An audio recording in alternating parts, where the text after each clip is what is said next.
Hola, buenas noches. Soy el psicoterapeuta Gacel Sayam y quiero compartir contigo el día de hoy el desarrollo de una exposición con la que participamos en el segundo Seminario Nacional de Derechos Humanos de Niñas, Niños y Adolescentes. Se nos hizo la invitación el pasado 2 de julio para exponer un tema relacionado con la familia y la escuela en el favor de una ciudadanía plena. Y pues el día de hoy quiero compartírtelo, espero te pueda aportar algo, ir reflexionando, ir participando con algunas preguntas aquí en comentarios que a ustedes qué les parece, qué les deja, qué les aporta, qué les sugiere este tema. No olviden por ahí seguirnos en nuestras redes sociales, tenemos en nuestra página de Facebook, aquí en nuestra página de YouTube, en la cual nos pueden ir siguiendo para ver algunos contenidos que tienen que ver con partes de o frases o segmentos o historias, libros, algunas reflexiones psicológicas y para educativas también para la parte del desarrollo personal y humano, ¿sí? Como de un proceso terapéutico psicológico. Bueno, nuestra ponencia en este seminario se llama La familia y la escuela favorecedoras del sentido humano para una ciudadanía plena. Y pues vamos a ver cómo estas dos instituciones, estos dos sistemas, como lo es la familia y la escuela, tienen muchas cosas en común, como lo tiene la estructura familiar, lo puede tener la escuela. Y cómo en esta funcionalidad que pueden tener estas dos instituciones, estos dos sistemas, podemos formar un sentido humano, ¿sí? Podemos formar a la persona, podemos construir a nuestros niños, a niñas, a nuestros adolescentes, para que tengan una construcción del ser y una identidad sana, mental, y así puedan ser ciudadanos plenos, ¿sí? Aquí es muy común encontrar que hay muy buenos conceptos, hay muy buenas leyes, hay muy buenos elementos en los derechos humanos, en las constituciones y demás, y también en los principios que rige la familia y los que rigen a la escuela. Sin embargo, a veces no sabemos el cómo llegamos a que esto que está tan escrito, tan bonito y de una manera tan clara y directa, cómo llegar a esa parte de que el ciudadano la pueda cumplir, y no como una norma o una ley, sino que en sí mismo, en el desarrollo de su mentalidad, de su pensamiento, de sus instintos, de sus deseos, lleguen a encontrarse de manera sana para una ciudadanía plena. Pues vamos a empezar. Y quería empezar precisamente con una frase que es existencialista, ¿no? Que tiene este pensamiento filosófico de la naturaleza humana.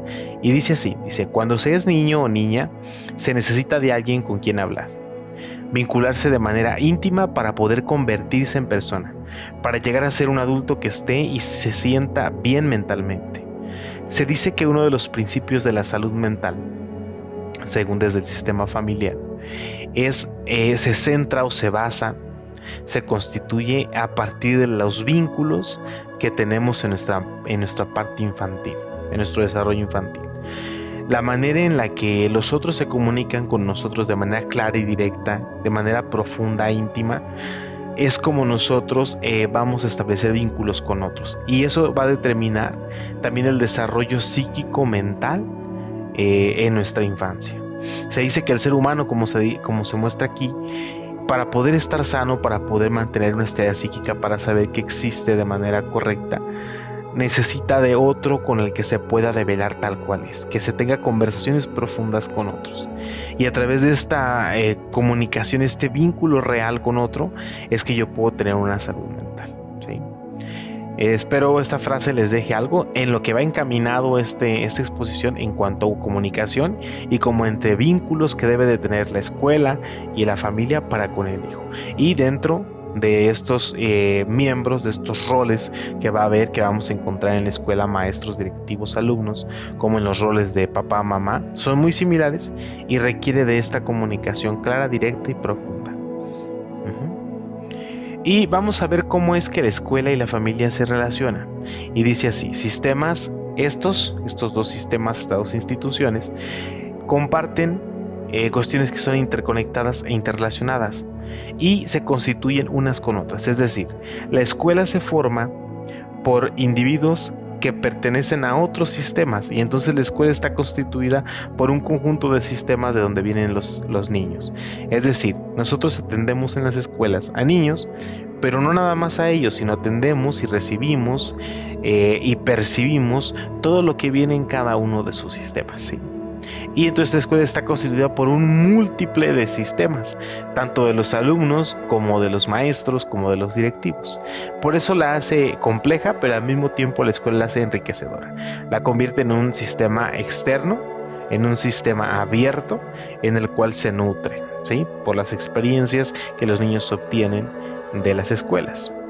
Y por su parte también la escuela, la familia, se constituye por una construcción que los niños hacen en las escuelas. Ambas se construyen unas con otras, y gracias a estos movimientos de que el niño sale de la familia y va hacia la escuela, y la escuela va hacia el niño, es que los sistemas se hacen abiertos y se nutren. Por ejemplo, en la cuarentena, ahorita que estamos en casa, los niños no salen a convivir con sus compañeros, y entonces se puede convertir en un sistema rígido, donde no se tenga una experiencia externa con otros y yo pueda traer recursos a casa. Sí se tiene esta comunicación virtual, pero no tanto de experiencias en la convivencia con otros compañeros de clase. Entonces, por ende, es muy necesario que los niños salgan a las escuelas para que se nutran, para que tengan identidad, se vayan construyendo en la experiencia de otros sistemas, de otros compañeros, y traigan estos recursos a la familia para que la familia empiece a evolucionar, ¿sí? Entonces son sistemas interrelacionados entre ambas, constituidos unos con otros.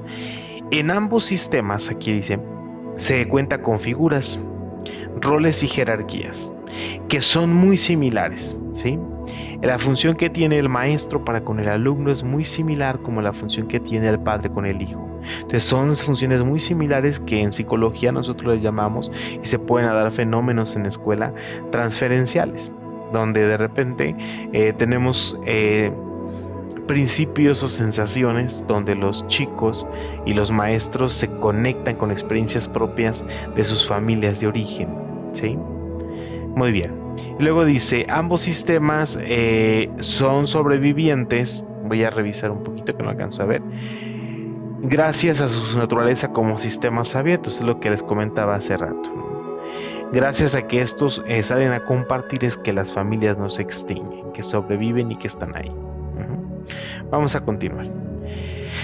En la siguiente, yo me di la tarea de revisar los derechos humanos de las niñas y los niños y adolescentes y ver en estos estatutos en cuáles interviene exactamente esta funcionalidad de ambos sistemas, ¿sí?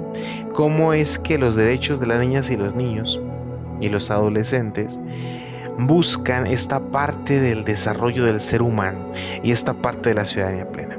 Y por ahí encontramos que se necesita y se requiere proteger la dignidad. ¿Cómo protejo la dignidad de un niño? ¿Qué es la dignidad? ¿Sí?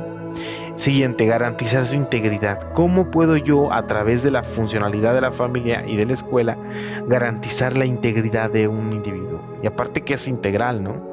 Y aquí en psicología o la parte humanista lo contempla de muchas áreas. La identidad humana, la naturaleza humana tiene que ver con vemos la parte biológica, las necesidades biológicas, el desarrollo corpóreo, físico, psicológico, el desarrollo emocional, la concepción de sí mismo, la concepción de con el mundo, cómo se ve con el mundo, cómo se desenvuelve en el mundo, y el otro, la parte social, cómo se desenvuelven entre ellos, ¿no?, los individuos. Y yo le pondré una más, la parte espiritual. Entonces, cómo la escuela en esta funcionalidad puede integrar todas estas partes del ser como manera integral o holística. Luego dice, la infancia, la etapa más importante del ciclo vital humano, se tiene que reconocer como tal, es fundamental, ya que ahí se forman los primeros principios de vínculo.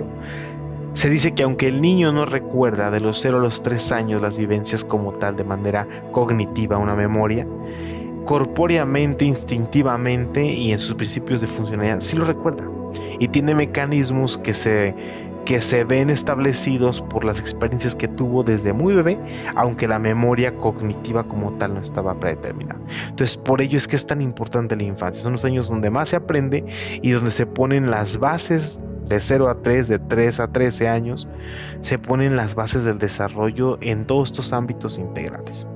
Por eso vamos a ver los elementos funcionales de la familia que pueden ser compartidos en la escuela, por ser sistemas ambos interconectados. También dice los derechos humanos que es necesario conocer el origen para preservar la identidad de los niños, pertenencia a la cultura y relaciones de familiares. Y aquí se determina que infancia no es destino. ¿Qué quiere decir esto? Que es importante que el niño conozca, identifique, reconozca cuál es su historia, que tenga una historia de vida que surge no desde su nacimiento, sino desde antes, ¿no? ¿Cuál es la historia de los padres de conocerse? ¿Cuál es la historia de la familia de los padres? Sin mentiras, sin tabúes, sin secretos, para que él pueda construir su identidad completa, tal y sana, ¿sí? Bien, y asimismo, cuando él conoce su historia, su infancia no se vuelve un destino, porque entonces al conocer la historia real él puede determinar cómo desarrollar su vida y hacia qué camino seguir o cuál no, no de una manera de una lealtad invisible o inconsciente, sino en romper la lealtad invisible al no conocer su historia y determinar y marcar su propio camino a través de sus decisiones, ¿sí? Tomar lo bueno de la familia y también quitar aquello que ya no les es funcional por cuestión generativa o por cuestión de contexto.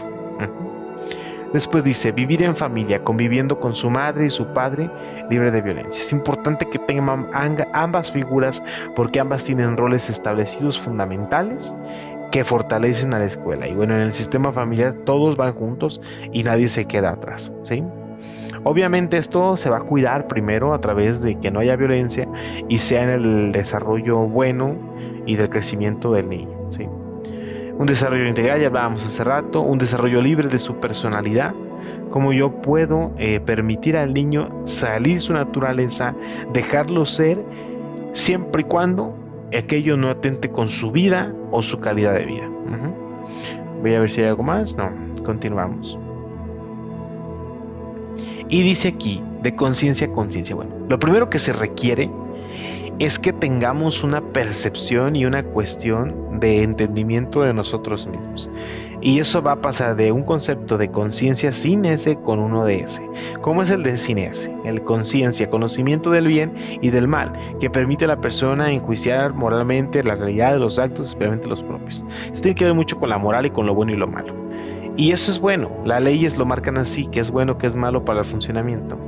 Pero si yo quiero que mis ciudadanos desarrollen la capacidad de inferir mucho más allá de la ley, mucho más allá quizás que la conozcan o que la recuerden, sino que sea un mecanismo en el cual sea una civilidad, que yo esté integrado en la experiencia propia, pero en la empatía, se requiere de una capacidad más profunda, ¿sí? Donde el ser humano se vea dentro de su contexto y reflexione pues las condiciones donde están, las circunstancias, ¿sí? Dice aquí, a través de la cual adquiera de manera espontánea el conocimiento de sí mismo, que sea introspectivo, que sea intrapersonal, que pueda mirarse cómo se siente él con él mismo y con el contexto. Cuando desarrollemos y cuando permitamos o llevemos a nuestros hijos, a nuestros alumnos, a tener esta conciencia del ser, por demás quedará el estudio y el principio, el recordatorio de una ciudadanía en ley o en moral, porque tendrán la conciencia a través de la reflexión del ser quienes son, de verse a sí mismos. Bien. Ahora, vamos a ver cuáles son como los problemas más latentes actualmente dentro de los sistemas tanto de la escuela como de los alumnos y que, como ya dijimos, se comparten. Y aquí dice que deben de pasar de la crítica al entendimiento de las circunstancias. Estamos muy acostumbrados a poner límites a los adolescentes y a los niños en el sentido del control. Y la realidad es que actualmente los chicos esta parte del control no les gusta cuando no es congruente. Ahorita es muy necesario que el alumno, el hijo, se sienta comprendido en las circunstancias, que antes de tú hacer una crítica o un control, percibas y le permitas al otro explicarte el contexto en el que está, para que entonces lo puedas entender. Luego dice, la infancia requiere urgentemente de adultos con historias de vida infantil. El mejor regalo que le podemos hacer a nuestros niños actuales como alumnos e hijos es que el adulto resignifique su propia experiencia de vida en la parte infantil, para que entonces el niño no las tenga que repetir.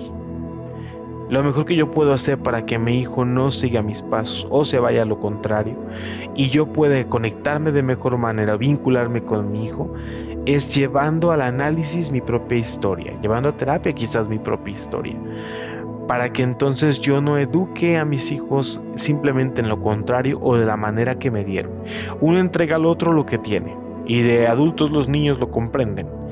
Pero si tú le evitas ese camino que después tiene que cruzar él para poder entender al adulto y poder no engancharse con su historia, pues tú puedes trabajarlo para que entonces tengas unos vínculos mucho más sanos y de esta manera profunda, ¿sí?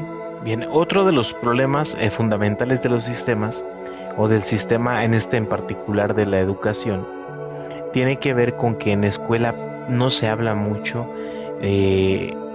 acerca del papel que tiene de la familia. Casi no habla de su experiencia familiar.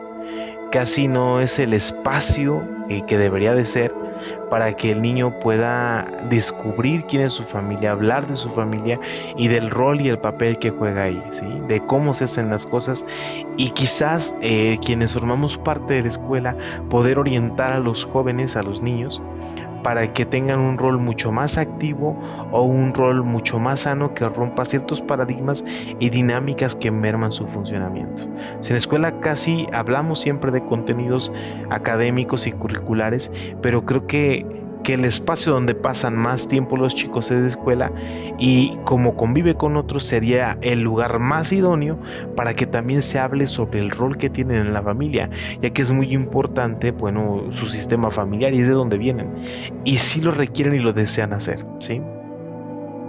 Dentro de esa misma tónica también poco la familia seguramente habla del rol que tiene en la escuela él y los principios que tiene, como que tampoco se da esta parte donde en la escuela, en la familia se hable de qué papel tiene y cómo está y cómo hacerse saber dentro de un sistema como es el escolar.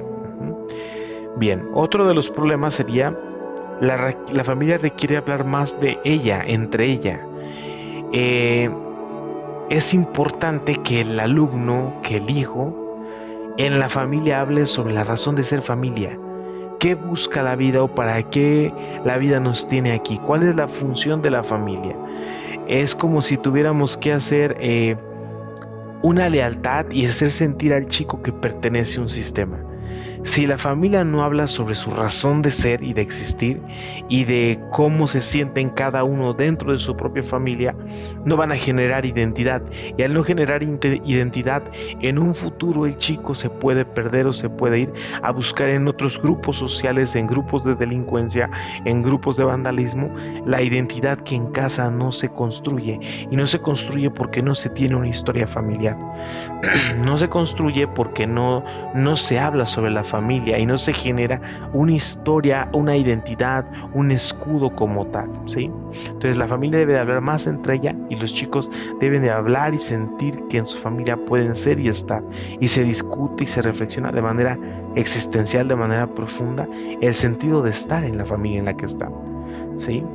Y otro de los problemas que es la familia es el sentido paradójico, es decir, el problema más complejo de la familia es que aunque está para que los demás pertenezcan y debe de mantener la cohesión de los miembros, al mismo tiempo debe de construir y formar para emancipar.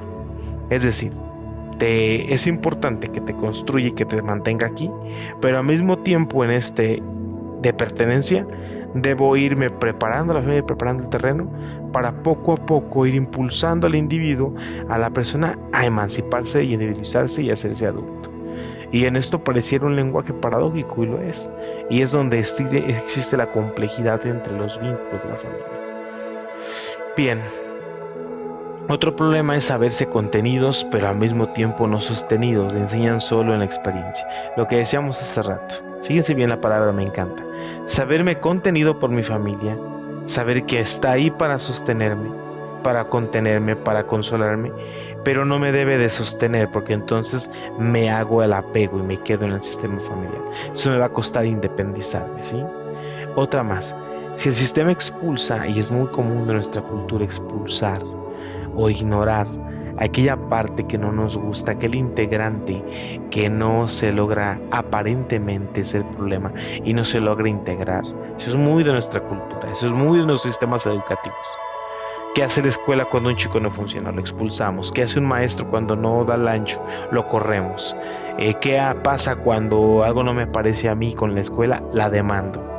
Entonces, ese tipo de cuestiones que no nos llevan a la conciliación, que no nos llevan al diálogo, sino a la expulsión, a retirar al individuo, y eso pasa también en la familia, con dejarle de hablar a un miembro, alejarlo, no hablarle, hacer triangulaciones con los hijos para expulsar al papá, expulsar a la mamá. Ese tipo de negociaciones no construyen, ¿sí? Aquí se debe de integrar el individuo, se deben de integrar todos los miembros, todos juntos, y resignificar nuestra historia y saber que este problema que se tenga con cierta persona, se tenga entre todos, es una oportunidad para el desarrollo, es una oportunidad para todos que estamos ahí involucrados para mejorar como de manera individual, como de manera familiar, ¿sí? Si se fijan, todos esos problemas de los que hablamos tienen exactamente la viceversa. Los tiene la escuela, pero también los tiene la familia. Es por eso que se compaginan y lo vamos a ver como si fuera el mismo sistema. Creo que es la parte que le ha faltado a la educación, quiero decirlo aquí.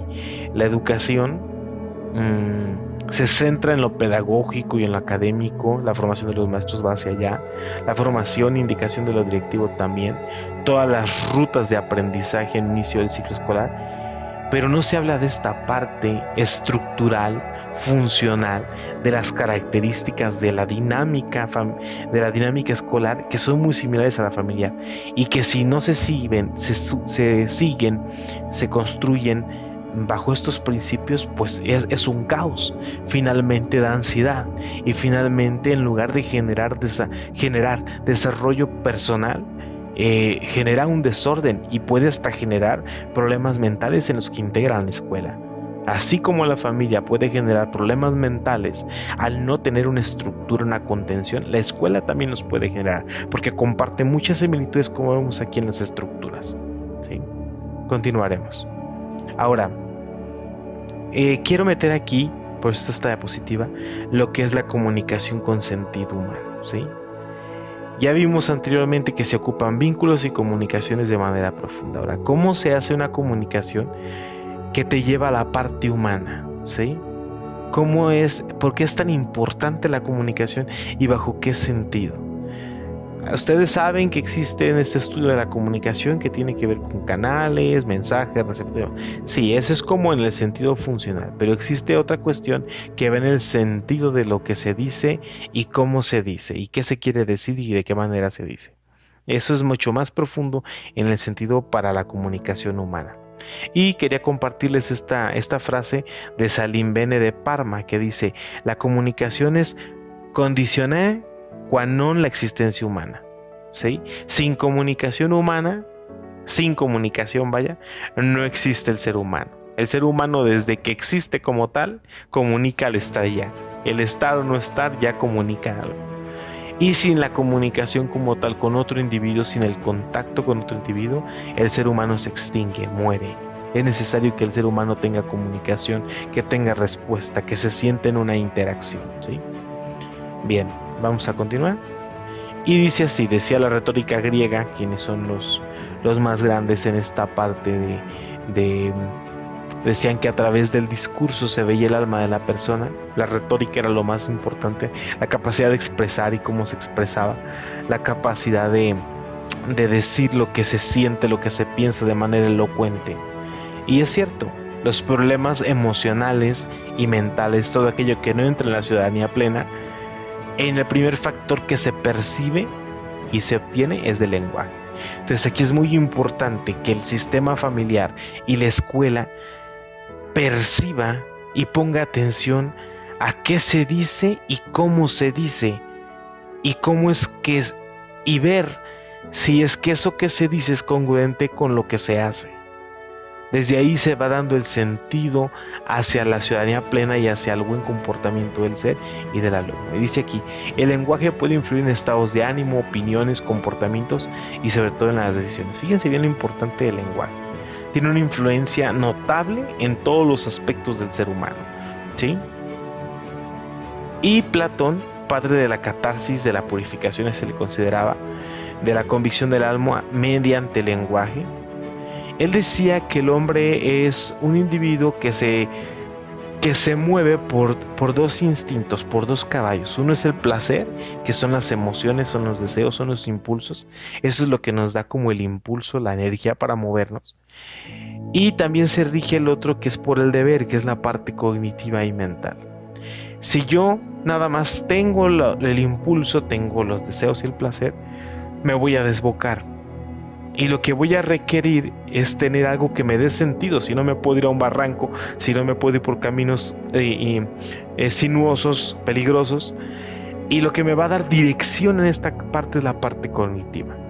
En esta función, en esta dualidad de equilibrio, es donde la escuela y la familia es muy importante, ¿no? Para irnos marcando. Y lo que nos va a dar equilibrio entre estas dos, o nos va a ayudar para poder discernir entre ambas, va a ser el conocimiento. Por eso la función de la escuela y la familia, siempre estarnos preparando para, entonces estas dos nos van a dar como el comportamiento final, a través del conocimiento con el equilibrio, ¿sí? Bien. Y dice, la interacción lingüística para el arte consolatorio. Es muy importante que los diálogos que genere la escuela y la familia siempre permitan al otro ser expresivo de su ser, ¿sí?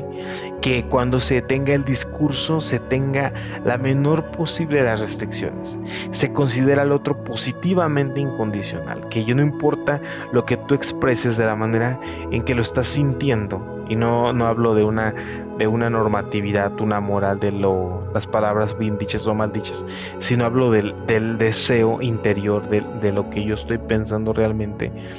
Si yo lo considero al otro y no importa lo que tú me digas que vaya en este sentido, el otro se va a sentir recibido y construido, ¿sí? Bien, voy a seguir. Esto es nada más complementario, ¿sí? Cuidado con la comunicación. La comunicación hay que primero estar conscientes, y la familia lo debe de saber, y la escuela, que es imposible no comunicar. El hecho de estar ahí presente es influir en el mundo, ¿sí? Y a veces ni la comunicación por sí misma, el no decir nada, ya te da un mensaje del otro, ¿sí? Entonces siempre es imposible no comunicar, es uno de los axiomas de la comunicación, y eso lo tenemos que identificar. Vamos a continuar. Muy bien. Ahora, lo demás era complementario, ¿sí? Quiero hablar un poquito y quiero decirles por qué esta diapositiva. Dice, modelos para un sistema funcional. En psicoterapia familiar tenemos ciertos modelos o ciertas estrategias con la cual diagnosticamos si la familia tiene recursos para solucionar problemas. Y en estos instrumentos se ven elementos o ¿qué será? Sí, elementos que hacen que una familia sea funcional, ¿sí? Sobre todo en la resolución de problemas, o en la parte en la que afronta o acompaña a todos los miembros en el desarrollo. Voy a hablar de 3 modelos de evaluación familiar que creo que son los más completos y los que más integran esta parte integral que es venir los derechos humanos, y que bien la escuela puede usar o puede tomar dentro de su funcionamiento interno, como en esta parte que veíamos, que tienen cosas muy similares, ¿sí? Vamos a ver el primer modelo de evaluación familiar, ¿sí? Para ver si esta es funcional. ¿Qué debe de tener? ¿Qué debe de haber dentro de una familia, dentro de los conflictos, para solucionar problemas, para que ésta sea funcional? Y por ende le dé recursos en un futuro al niño, a la niña, al adolescente, para solucionar problemas, ¿sí? Vamos a ver, el primer modelo se llama circunplejo, es de Olson, y este modelo tiene 3 elementos principales. El primero es cohesión, y la cohesión tiene que ver, está aquí, miren, la cohesión tiene que ver con la manera en la que la familia está unida, la manera en que la familia se relaciona entre ella, en la medida en la que comparten experiencias y en la manera en la que se apoyan durante las experiencias o problemas. Eso se llama cohesión. El otro punto que mide este modelo y que me gusta es la adaptabilidad, es la capacidad de responder a los problemas. Es en esta parte de tener estructura, en esta parte de, de solucionar, de poner límites, pero en la capacidad que tiene de solucionarlos y de adaptarse a las cuestiones cambiantes y dinámicas de las experiencias de la familia. Y recuerden que la familia pues es un ciclo vital, es decir, tiene constantemente etapas y es inevitable que tenga cambios constantes, desde el vínculo en la pareja, como en el matrimonio, el nacimiento de los hijos, etcétera, el desarrollo de la educación de los hijos, hasta que se van los hijos o muere un miembro de la pareja, ¿sí? Dentro de la escuela, estos dos elementos también están presentes. La manera en que los miembros de la escuela se interactúan entre ellos y se comunican y trabajan entre ellos en favor de un proyecto, ¿sí? Y también cómo la escuela se adapta a los integrantes que llegan a la escuela, en las situaciones en las que algunos integrantes se van, en todos estos cambios académicos y curriculares que existen. Si se fijan, ambas instituciones, escuela y familia, requieren de cohesión para su funcionalidad, pero también requieren de tener elementos para adaptarse a los cambios constantes que tienen. Y bueno, por último, la comunicación, aunque dentro de la cohesión y la adaptabilidad siempre va la comunicación. Eso lo vamos a ver muy corto y rápido. Aquí es una comunicación clara y directa, no enmascarada, no encubierta, sino clara y directa y de manera asertiva. Y bueno, estos tres niveles, dice, deben de ser balanceados. Debe de existir la separación entre los individuos, no la fusión. Y debe de ser flexible y unida. Eso es algo complejo, separada pero al mismo tiempo unida. Y estructurada. Es como una ambivalencia, pero así debe de ser, lo que decíamos anteriormente. La familia y la escuela construyen para pertenecer y mantiene para enseñar, pero al mismo tiempo prepara para la emancipación, para que se pueda ir. Dice, sus miembros son capaces de ser independientes, pero al mismo tiempo conectados entre sí. Cada uno tiene su individualidad y tiene su personalidad, pero entre ellos tienen relación y conexión. Entre ellos hay comunicación y hay momentos donde comparten juntos. Bien. Aquí sería importante que las escuelas analizaran cómo se encuentran esos rubros. Si hay los instrumentos para poderlos aplicar y quizás se pueden adaptar al desarrollo escolar, ¿sí? Y pues la familia también debe de revisar estos elementos que creo que van muy bien de la mano con lo que nos buscan los derechos humanos. Continuamos. El segundo modelo es un modelo que se llama McMaster. Este todavía me gusta más, es mucho más completo. Cuenta con algunos elementos similares al anterior, pero todavía suma las partes emocionales y le suma un poquito más a hablar de roles y estructuras. Fíjense bien, tiene principios básicos este modelo que a mí me encanta. Uno de los principios básicos es la teoría general de sistemas. Y esa teoría general de sistemas tiene ciertas como leyes o normas que lo rigen. Una de ellas es que todos los miembros están interconectados. Si yo es como un engrane, si yo muevo uno, automáticamente este va a pegar en el otro. De arriba hacia abajo, de abajo hacia arriba, de izquierda a derecha, ¿sí? Todos los miembros, como decíamos anterior en la comunicación, influyen unos con otros. Si yo a uno de los miembros le transformo, le aporto, le sumo, se le corrige, sucede algo en uno de los miembros de manera profunda, seguramente va a tener un impacto en el otro. Veo todo el sistema, pero también veo cómo uno de ellos puede, con tan solo que uno de ellos lo mueva o lo mueva en posición, va a tener un efecto en todos los demás, por efecto dominó, ¿sí? Y este modelo habla un poquito de que se requiere estructura, ¿sí? Y que esta estructura, todo cambio estructural que yo haga, cada movimiento va a afectar a todo lo demás. Y la organización va a influir en el comportamiento general de todo este sistema familiar o escolar y va a influir en lo particular en cada uno de ellos. Y entonces aquí es muy, muy importante porque es muy consciente de que cualquier impacto, cualquier movimiento está muy sensible a la percepción y entonces se debe de poner atención. Eso me gusta porque no aísla, no limita, no minimiza, sino toma en cuenta cada una de las cosas que suceden dentro y fuera del sistema. Y bueno, Este modelo McMaster habla de 6 dimensiones, ¿sí? Uno es que debemos de poner atención cómo se solucionan los problemas. Si hay como una ruta o una estrategia para detectarlo, para actuar, para proponer y después como evaluar lo que se hizo. Que haya esos momentos y esa dedicación para que se solucione y se sepa y se tenga una estrategia para solucionar problemas. El siguiente es la comunicación, lo que decíamos hace rato. Si la comunicación es enmascarada, si es clara o directa. Otra de las cuestiones que debe, según McMaster, que debe tener la familia para funcionar, para ser funcional, es que deben establecerse bien claros los roles, ¿sí? ¿Quién hace qué cosa, cuándo lo hace y cómo lo hace? Y estos roles sean de manera, también pueden ser compensatorias, que todas las aristas y todas las cuestiones de desarrollo se vean complementadas unas con otras con diferentes roles. Todos deben tener una función en específico, clara y asertiva en pro de un proyecto. En las escuelas así, quién tiene cada rol, cómo lo hace y para qué lo hace, y que sepa lo importante de su función o de su rol, y darle seguimiento a cada una de las funciones. Ahora es importante que sí exista la contención del rol, es decir, que no esté constantemente cambiando, que sí se tenga una manutención en el rol.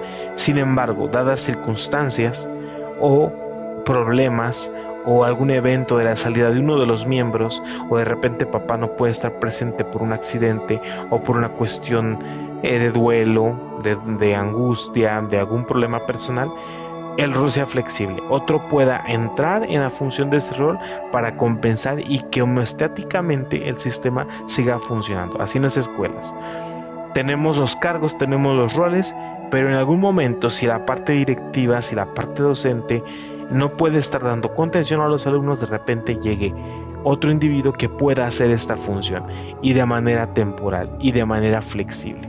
Deben de estar establecidos, pero en esta paradoja, en este movimiento, pueda ser flexible también, ¿sí? El siguiente es que haya involucramiento afectivo, es decir, que cada uno de los miembros tenga proyectos en lo individual, haya un proyecto en general, y que entre los miembros se involucren en esos eventos, ¿sí? Que hablen de sus proyectos a los demás miembros del sistema, y que los demás lo escuchen y le aporten si él lo requiere, y que haya una atención o un involucramiento en lo que el otro está haciendo.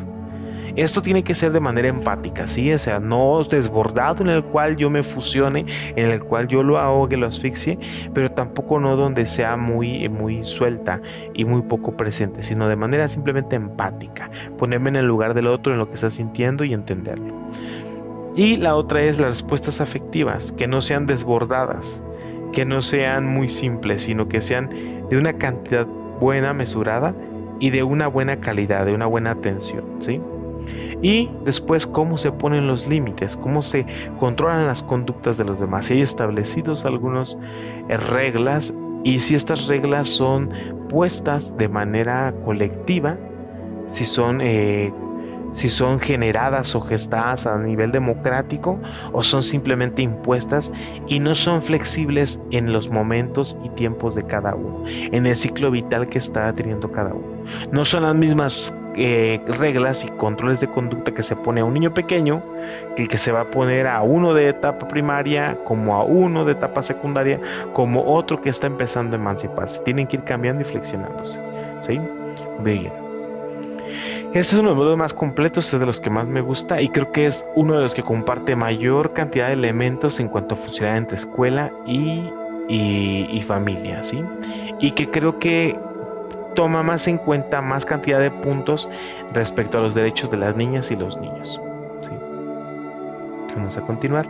Y el tercer modelo que les quiero compartir, también muy bueno y muy importante y popular dentro de estas evaluaciones para el funcionamiento de las familias, es el modelo estructural. Y como su nombre lo dice, se basa en dar estructura para la solución de problemas dentro de los sistemas, ¿sí? Es de Minuchin, vamos a ver.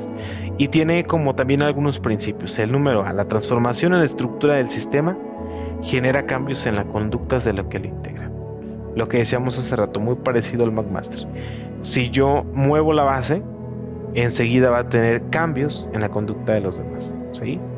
Entonces, para cuando yo quiero cambiar ciertas actitudes en los integrantes y quiero mejorarlas, lo primero que puedo hacer es golpear o modificar la estructura de este sistema. Vamos a ver más adelante qué se refiere a la estructura, bajo qué elementos o principios se rige. El sistema se organiza en base, fíjense bien, eso le va a dar como identidad pues al sistema. La manera en la que se apoyan, cómo se regulan, cómo solucionan los conflictos, cómo usan cuando tienen frustración en los problemas o en la comunicación, los mecanismos de defensa.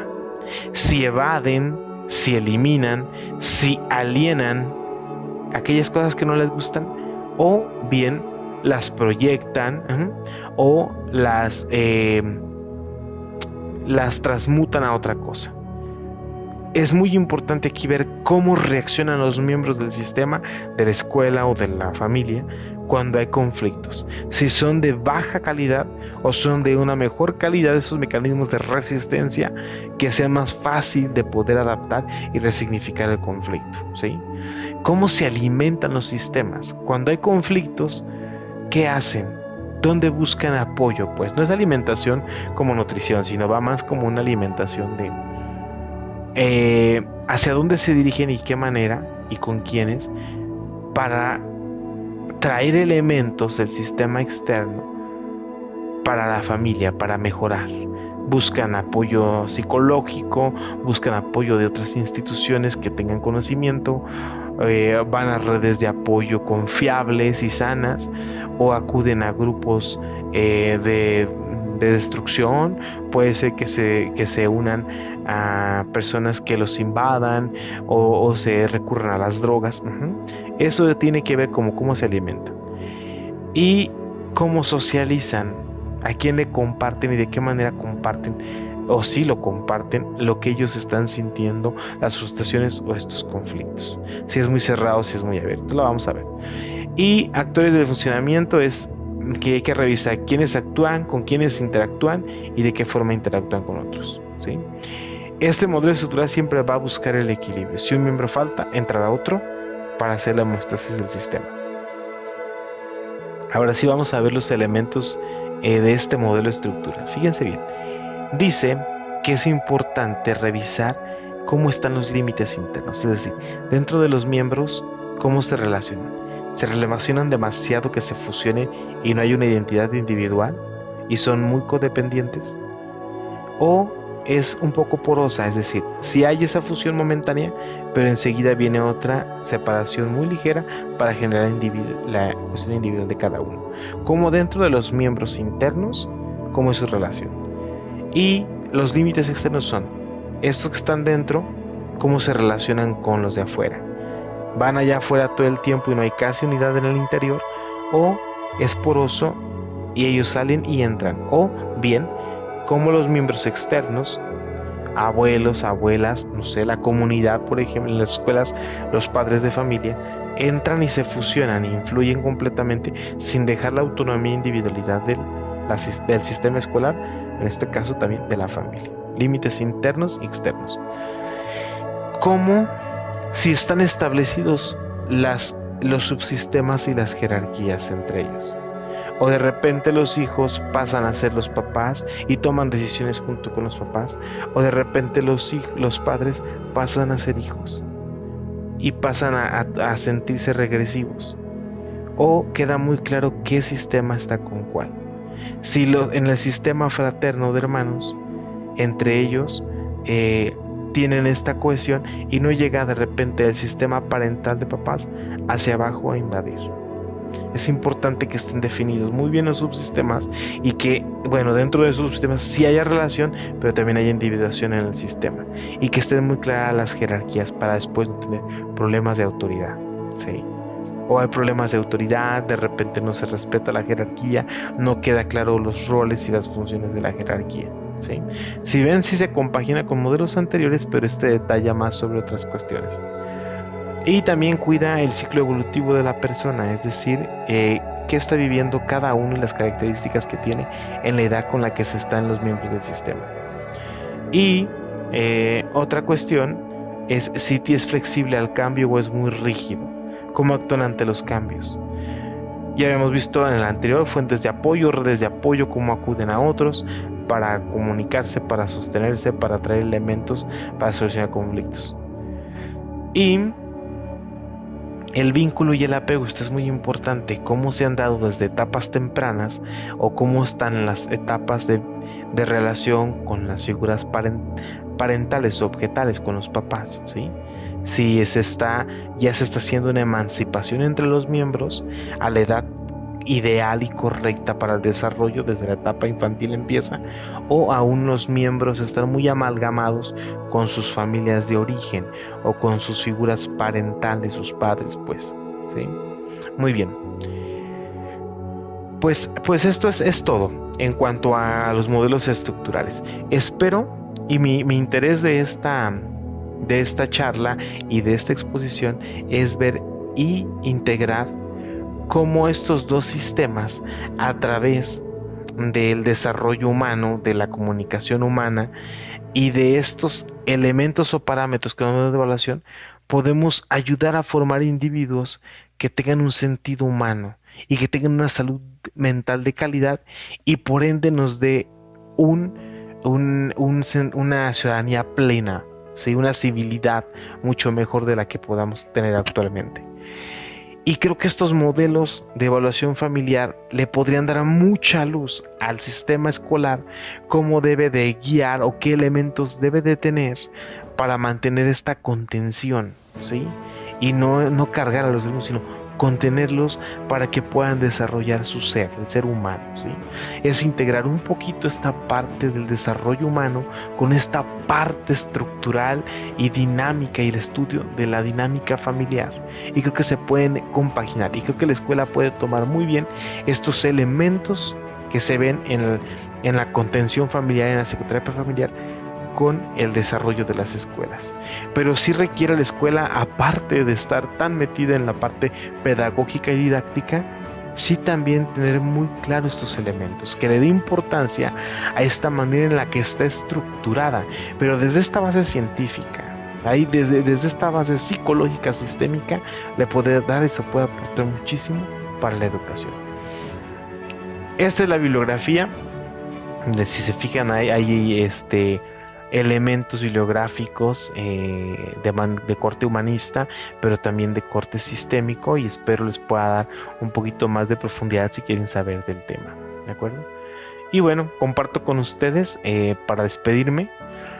No olviden que trabajo en la psicoterapia. Hay psicoterapia online para quien esté a la distancia, puede compartir con ustedes y poder acompañarlos en algún proceso terapéutico. Y no olviden, los espero el día 21 de junio, Día del Padre, para hablar acerca y reflexionar de cómo es el vínculo con nuestro papá, cómo se formó y cómo quizás se ha ido mermando y qué podemos hacer para ir sanando esta relación con nuestro papá, que a fin de cuentas es una relación con nosotros mismos, con esta parte, esta ala, esta facción que nos entrega papá para la madurez, ¿sí? Me dio muchísimo gusto compartir con ustedes. No olviden, si les gustó este video y quieren saber más, dar me gusta. Y si quieren ver más, si quieren ver novedades, si quieren ver otros temas más relacionados con educación, con psicoterapia individual, con psicoterapia familiar, con partes reflexivas, con libros que nos transforman en el alma, con frases y cuentos que también nos...